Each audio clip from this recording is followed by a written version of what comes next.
Hello friends, myself Vinay Mishra, working as a faculty in the Department of Mechanical Engineering in the college associated with AKTU. Today we are going to have a discussion basically on the subject, that is the heat and mass transfer, the subject of BTech third year AKTU syllabus. इसके पहले की classes में हम लोगों ने discussion किया heat exchanges के बारे में, फोर्स कन्वेक्शन के इक्वेशंस के बारे में, फ्री कन्वेक्शन की इक्वेशन के बारे में, और हम लोगों ने डिस्कशन किया basically mode of heat transfer के बारे में, और बॉइलिंग कैसे होती है, न्यूक्लियर बॉइलिंग क्या होती है, फिल्म बॉइलिंग क्या होती है, इसके बारे में डिस्कशन हम लोगों ने किया था। आज हम लोग बेसिकली अपना डिस्कशन करेंगे थर्मल रेडिएशन के बारे में। अगर रेडिएशन से पहले हम लोग देखें तो रेडिएशन भी एक तरीके का मोड ऑफ हीट ट्रांसफ़र है। इसके पहले भी हमारे पास total basically 3 mode of heat transfer होते हैं: कंडक्शन, कन्वेक्शन और रेडिएशन। कंडक्शन, कन्वेक्शन और रेडिएशन। अगर कंडक्शन की बात करें, थोड़ा सा देख लेते हैं इसमें, बेसिकली थोड़ा सा रिवाइज कर लेते हैं। Conduction transfer heat via direct molecular collision an area of greater kinetic energy will transfer thermal energy to an area with the lower kinetic energy. Higher speed particles will collide with slower speed particles. The slower speed particle will increase in kinetic energy. As a result, conduction is the most common form of the heat transfer, which is given by the equation this: Q is equal to Ka T hot minus T cold divide by T, इसको कहते हैं Ka dt upon dx, भी हम लोग इसको लिख सकते हैं। तो बेसिकली हम लोग देखते हैं कंडक्शन की बात हम लोग करें तो बेसिकली कंडक्शन में क्या होता है, अगर मेटल की बात करें, अगर हम लोग देखते हैं कि इस पॉइंट से अगर उसको हीट दिया जाए तो होगा क्या, यहाँ पर बहुत मॉलिक्यूल्स हैं। मेटल की अगर हम लोग बात करें, अगर मेटेलिक फॉर्म की हम लोग बात करें, मेटेलिक रॉड की अगर हम लोग बात करें, तो उसके जो मॉलिक्यूल्स होंगे आपस में एडजस्टेंट होंगे, उनके बीच में स्पेस बहुत ही नेग्लिजिबल होगी या बहुत कम होगी या नहीं होगी। तो इस तरीके से देखते हैं तो मॉलिक्यूल्स आपस में बहुत ही कनेक्टेड हैं। जैसे ही हम लोग इस पॉइंट पे हीट देंगे, हम लोग देखते हैं कि ऑटोमेटिकली यहाँ पर भी वो हीटेड हो जाता है।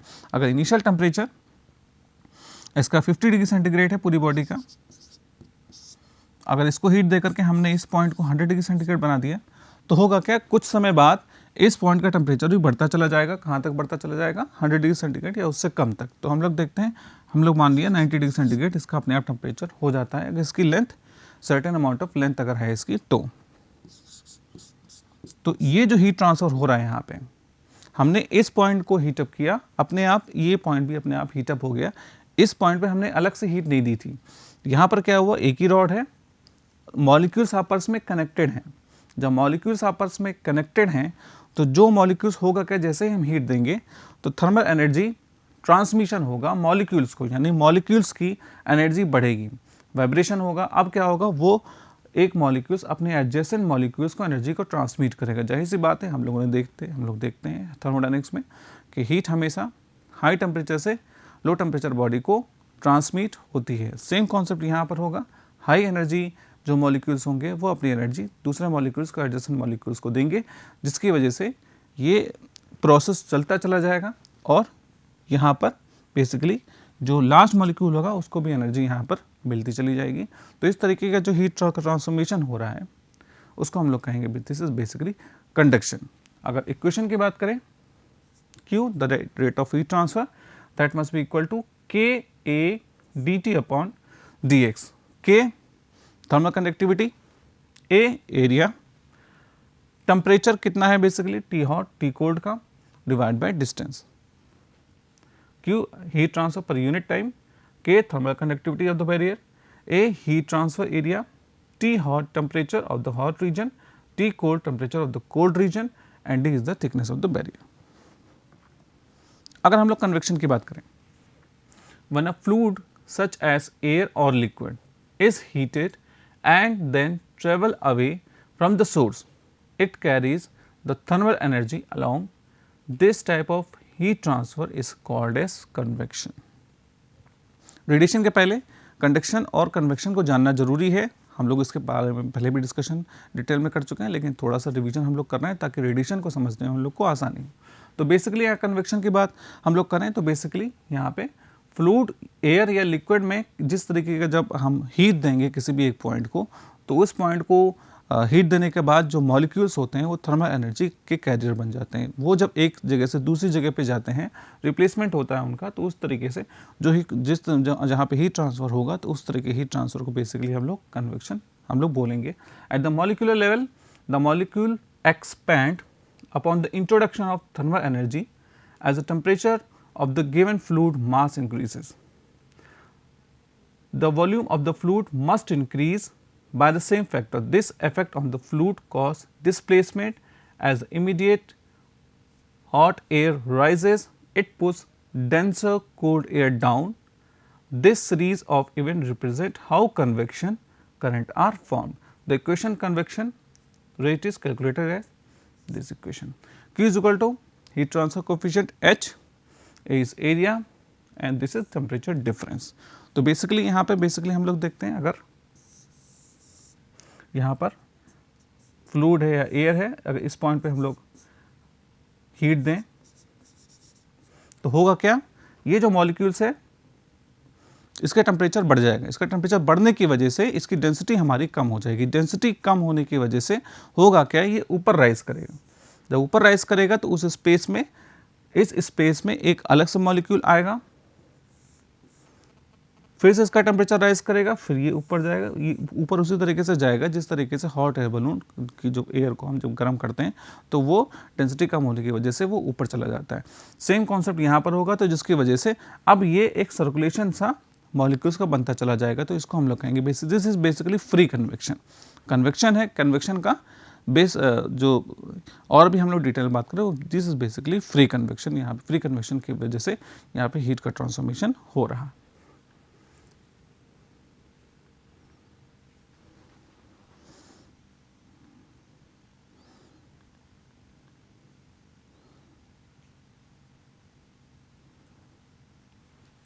अब हम लोग रेडिएशन की बात करें। Thermal radiation generates from the emission of electromagnetic waves. These waves carry the energy away from the emitting object.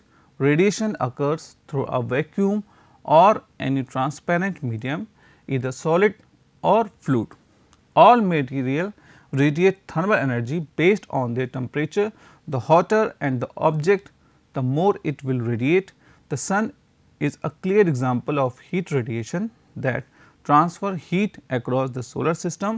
At normal room temperatures, the object radiate as infrared waves. As the temperature increases, the wavelength within the spectra of emitted radiation decreases and emit shorter wavelength. With higher frequency radiation, thermal radiation is calculated by the equation given as this. Radiation की बात करें तो जाहिर सी बात है, हम लोगों ने कन्वेक्शन में देखा, कंडक्शन में देखा, एक मीडियम की ज़रूरत पड़ती है, हमको मॉलिक्यूल्स की ज़रूरत पड़ती है। लेकिन रेडिएशन के केस में किसी भी तरीके का मीडियम की हमें ज़रूरत नहीं पड़ती है, किसी भी तरीके का हमें मीडियम की ज़रूरत नहीं पड़ती है। अगर वैक्यूम है कहीं पे तो जाहिर सी बात है वहाँ पर भी हीट का ट्रांसफॉर्मेशन हो सकता है, लेकिन वैक्यूम में जो हीट का ट्रांसफॉर्मेशन होगा वो सिर्फ रेडिएशन की वजह से होगा। और वैक्यूम हम लोग क्यों कह रहे हैं, क्योंकि वहाँ पर किसी भी तरीके का मीडियम हमारे पास नहीं है।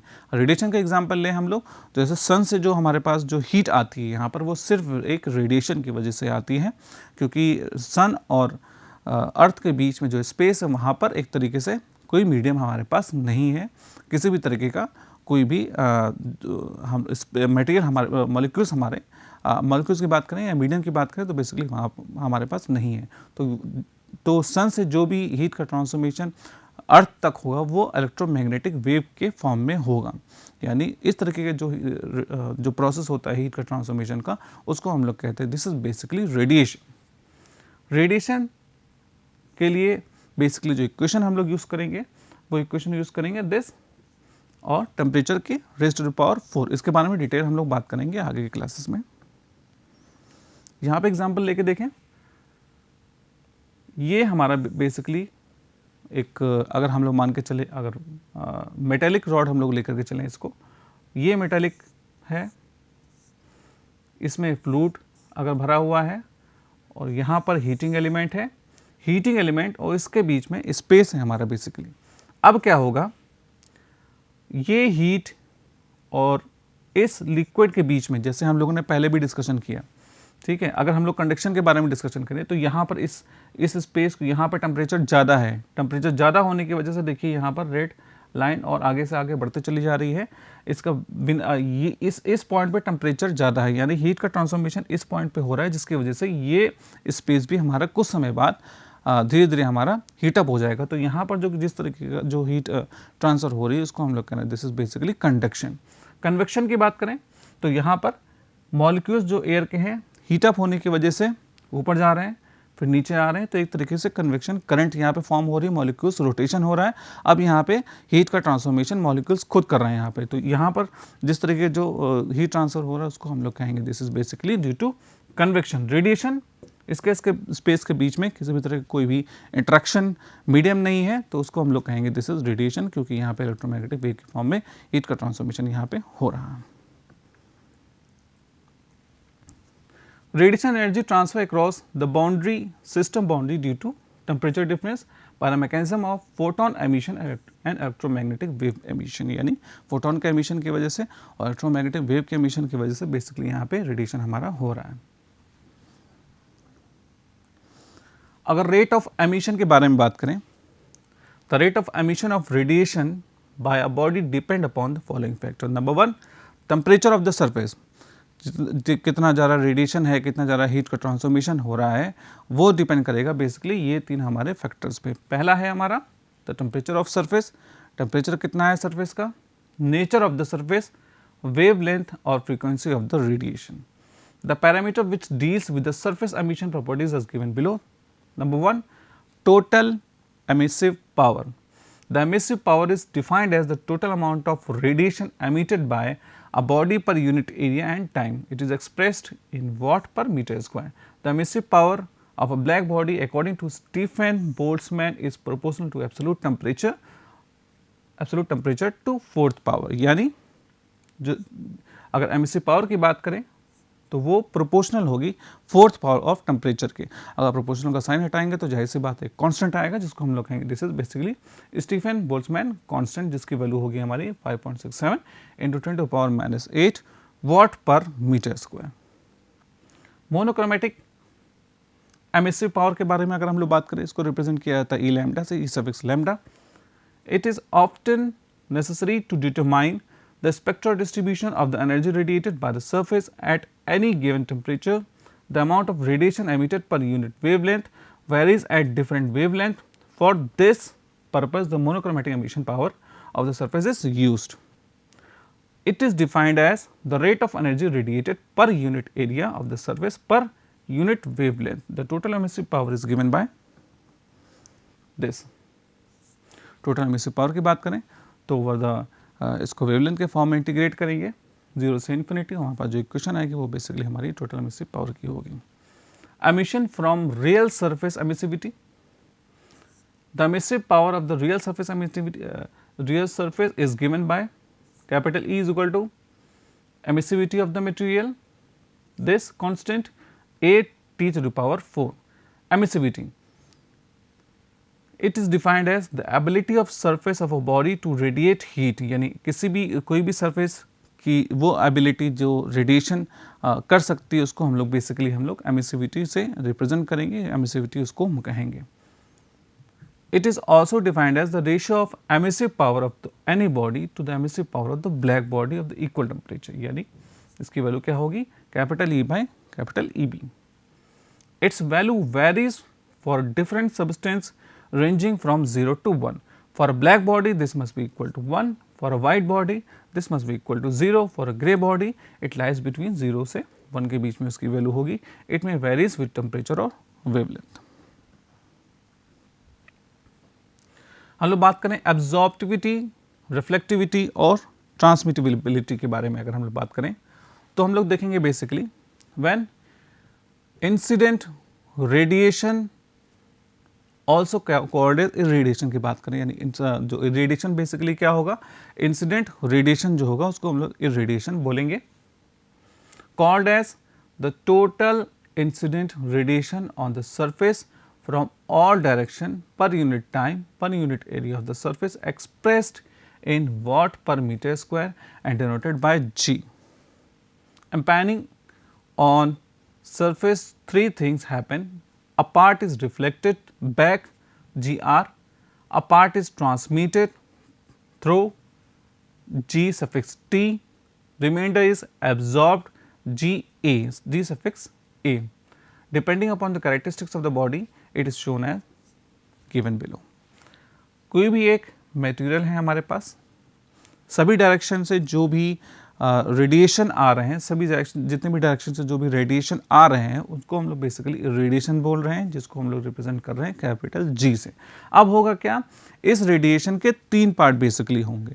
तीन पार्ट बेसिकली कैसे होंगे, इस टोटल रेडिएशन का कुछ पार्ट एब्जॉर्ब हो जाएगा, जिसको हम लोग कह रहे हैं this is G suffix A, कुछ पार्ट रिफ्लेक्ट हो जाएगा बैक एटमॉस्फेयर में, जिसको हम लोग कह रहे हैं G सफिक्स R, कुछ पार्ट ट्रांसमिट हो जाएगा इस मटेरियल में, उसको हम लोग कह रहे हैं दिस इज GT। यानी इसको तीन बेसिकली पार्ट है, उससे ज़्यादा पार्ट्स हमारे पास नहीं हो सकते हैं। जाहिर सी बात है, कुछ एब्जॉर्ब होगा, कुछ रिफ्लेक्ट होगा, कुछ ट्रांसमिट होगा। तो जो तीन पार्ट होंगे उनको बेसिकली हम लोग GT, GR और G से रिप्रेजेंट कर रहे हैं। अब इक्वेशन हमारे पास होगी, जाहिर सी बात है जो इनपुट होगा वो आउटपुट के बराबर होगा। यहाँ पे किसी भी तरह की लॉसेस नहीं हो रहा है रेस का, तो हम लोग ये कहेंगे जो कैपिटल G की वैल्यू है GA plus GR plus GT होगी, यानी by conservation of energy principle. यहाँ पे जितनी भी टोटल एनर्जी इंसिडेंट हो रही थी वो तीन भाग में डिफ्रेंशिएट हो रही है, किसी भी तरीके का अलग से लॉसेस नहीं हो रहा है। एजम्पशन में भी हम लोग लॉसेस को मान के नहीं चल रहे हैं। तो यहाँ पर जो इक्वेशन आएगी basically from law of energy conservation से GA, GR, GT is equal to G।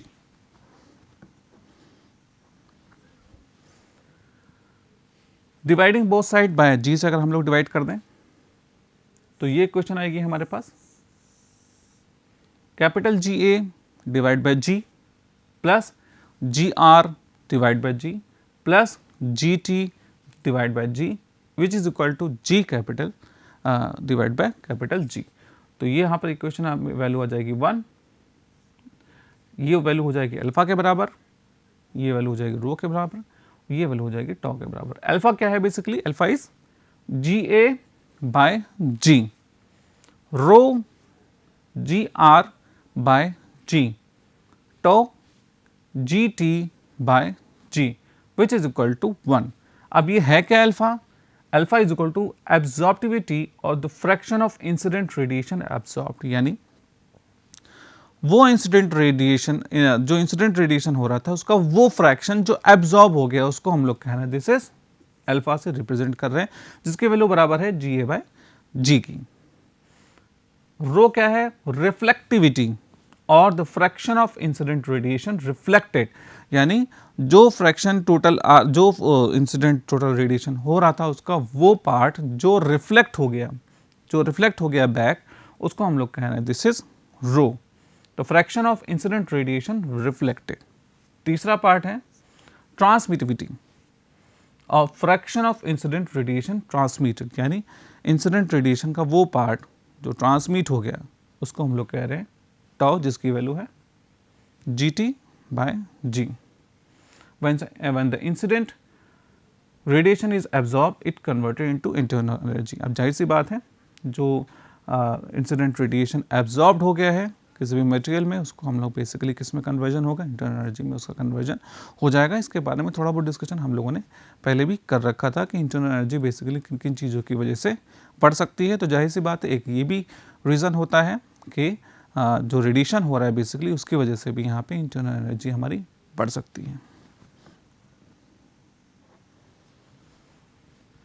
Black body, अगर हम लोग ब्लैक बॉडी की बात करें, for perfect absorbing body alpha is equal to 1, rho is equal to 0, tau is equal to 0, such body is known as black body. अब हम black body को हमको रिप्रेजेंट करना है या डिफाइन करना है, हम लोग को एक कॉन्सेप्चुअल वे में, तो हम लोग ये नहीं कहेंगे कि जिसका कलर ब्लैक होता है, ऐसा कुछ नहीं है। अगर हम लोग थर्मल के बारे में बात करें, अगर हीट एंड मास ट्रांसफ़र के पॉइंट ऑफ व्यू के बारे में बात करें, तो हम लोग उसको किस टर्म में डिफाइन करेंगे? बेसिकली उसको हम लोग इन 3 वैल्यू के फॉर्म में डिफाइन करेंगे, अल्फ़ा, रो और टाउ के टर्म में उसको हम लोग डिफाइन करेंगे। अल्फ़ा के बारे में हम लोगों ने देखा, अल्फ़ा क्या था? एब्जॉर्प्टिविटी। यहाँ पे अल्फ़ा की वैल्यू एब्जॉर्प्टिविटी, यानी वो बॉडी जिसके लिए अल्फ़ा की वैल्यू 1 हो, रो की वैल्यू 0 हो, टो की वैल्यू 0 हो, उसको हम लोग कहेंगे this is black body. So such body is known as black body, that is the body is one which neither reflect nor transmit any part of incident radiation but absorb all of it। यानी वो body black body कहलाएगी conceptual वे में जो अपने ऊपर पूरा radiation को absorb कर ले, ना ही ट्रांसमिट करे ना ही रिफ्लेक्ट करे। यानी ना ही ट्रांसमिट करें यानी टॉ की वैल्यू 0 हो गई, ना ही रिफ्लेक्शन कर रही है यानी रो की वैल्यू 0 हो गई। यानी पूरा जो इंसिडेंट है या जो रेडिएशन है वो पूरी एब्जॉर्ब कर ले अपने अंदर, यानी अल्फ़ा की वैल्यू 1 हो गई टोटल। उस केस में हम लोग कहेंगे वो बॉडी हमारी ब्लैक बॉडी कहलाएगी। In practice perfect body alpha is equal to 1 does not exist. जाहिर सी बात है, इस यूनिवर्स में कोई भी चीज़ परफेक्ट नहीं है, तो यहाँ पे किसी भी तरीके की परफेक्ट ब्लैक बॉडी एग्जिस्ट नहीं करेगी जिसमें अल्फ़ा की वैल्यू हमारी 1 के बराबर होगी। यानी अल्फ़ा की वैल्यू कुछ 1 से कमी जाहिर सी बात होगी इन प्रैक्टिस, अगर रियलिटी के बारे में हम लोग बात करें तो। However it concept is very important. Opaque body, दूसरा फॉर्म लेते हैं हम लोग opaque body. When no incident radiation is transmitted to the body, it is called as opaque body।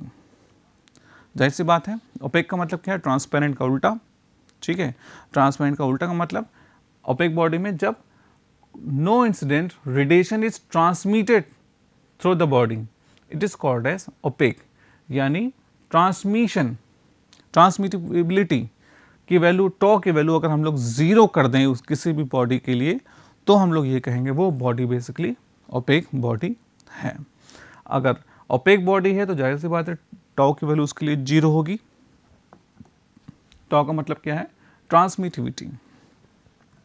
Transmittivity की वैल्यू यहाँ पर 0 होगी। जाहिर सी बात है बाकी के दो रो और अल्फ़ा की वैल्यू कितना है ये हमें मतलब नहीं है उनका। जाहिर सी बात है तीनों को एडिशन करेंगे तो 1 आएगा, तीनों को एडिशन 1 करेंगे तो 1 आएगा। एक की वैल्यू यहाँ पर 0 है तो यहाँ पर रिमेनिंग जो 2 पॉइंट होंगे उसकी वैल्यू भी 1 के बराबर होगी। ये इक्वेशन बेसिकली कहाँ से आई है? ये इक्वेशन यहाँ से बेसिकली आई है। Solid generally do not transmit unless the material is very thin section. Metal absorb radiation within the fraction of micrometer and insulator within a fraction of millimeter. Glasses are liquids are therefore generally considered as opaque. White body की अगर हम लोग बात करें तो if all the incident radiation falling on the body are reflected, it is called as white body।